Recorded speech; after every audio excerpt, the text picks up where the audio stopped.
Some people can move through their day without wondering how they came across. They can say something, do something, post something, and then move on. They don't replay the interaction. They don't scan faces for reactions. They don't wait for a response to feel settled. I am not one of those people. And if you're listening to this, there's a good chance you aren't either. For you, the need for validation doesn't always look dramatic. It doesn't announce itself as desperation or clinginess. It's quieter than that. It lives in the pause after you speak, in the subtle tension while you wait for a reply, in the way your mood lifts or drops based on a tone, a delay, a reaction you can't quite read. You might even tell yourself you're just being thoughtful, that you care about people, that you're emotionally aware, and you are. But that's not the whole story.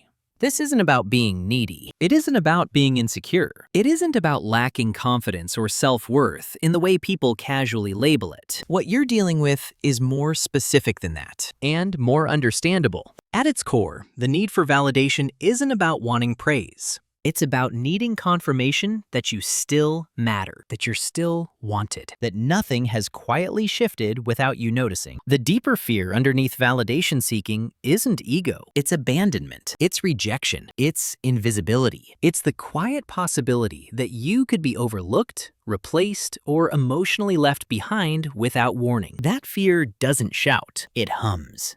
And because it's subtle, it shapes how you interpret everything. A neutral response isn't just neutral. It becomes distance. A delayed text isn't just delay. It becomes disinterest. A short answer isn't just efficiency. It becomes disappointment. Someone else's silence isn't empty. It's full of meaning.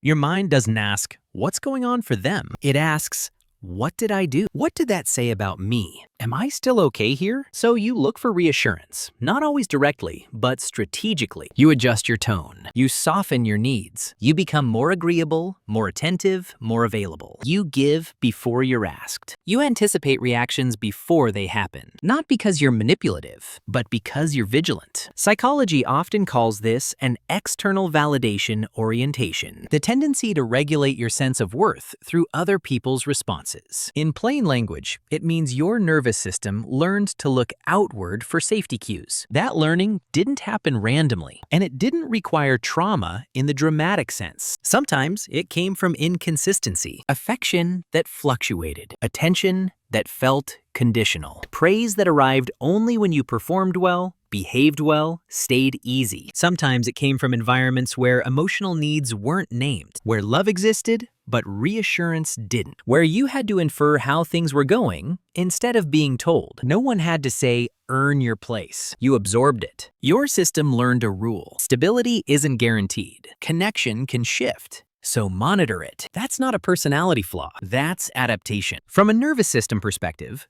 validation seeking is a safety behavior. It's your body checking the environment for signs of threat or security. Am I still included? Am I still valued? Am I still okay here? Those questions aren't conscious. They live below language. They show up as unease, restlessness, hyper-awareness. So you compensate. You become dependable. You become emotionally present. You become the one who checks in, remembers details, shows up. Or you go the other direction. You become independent, low need, self-sufficient on the surface. You tell yourself you don't ask for much, that you don't rely on anyone. But inside, you're still scanning, still waiting, still bracing. Here's the irony most people never talk about. The behaviors meant to protect connection often strain it. When you need validation, you might over-explain, over-apologize, over-accommodate. You might hesitate to express disappointment because losing approval feels riskier than holding discomfort. You might suppress your own needs, hoping they'll be noticed without being named. You might read too much into small changes and respond defensively or withdraw without explaining why. From the outside, you look composed, flexible,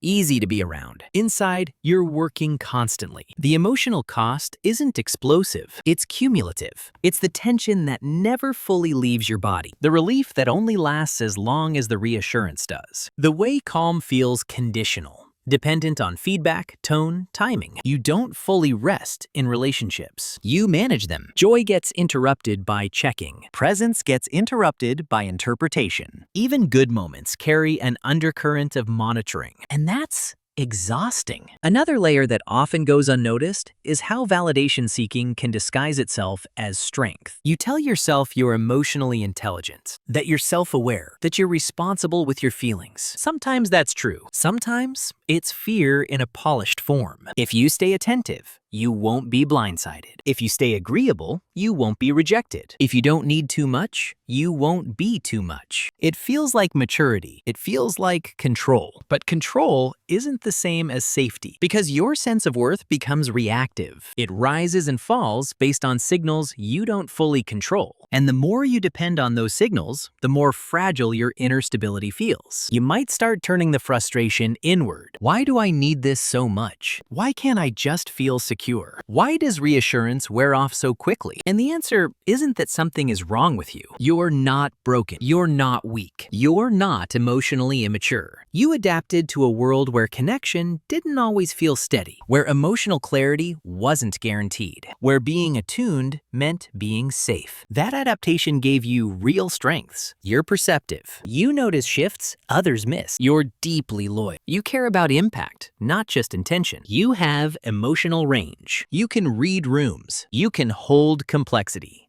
Those traits didn't come from nowhere. The problem isn't your sensitivity. It's that your sensitivity learns to equate reassurance with survival. Healing doesn't mean eliminating the need for validation. Every human needs it to some degree. It means changing what validation is responsible for. Instead of asking it to prove your worth, it becomes something that adds warmth, not stability. Instead of needing it to calm your nervous system learns to calm from the inside first. That doesn't happen through willpower. It doesn't happen through affirmations or telling yourself you shouldn't care. It happens through safety. Safety in your body. Safety in your expectations. Safety in knowing that a pause doesn't equal abandonment. That a neutral moment isn't a verdict. Your system doesn't stop seeking validation because you understand the pattern. It stops because it learns you're not at risk without it. That learning takes time, so go gently. Notice when you're waiting for reassurance. Notice how quickly relief turns back into unease. Notice how often you're checking instead of inhabiting the moment you're in. That noticing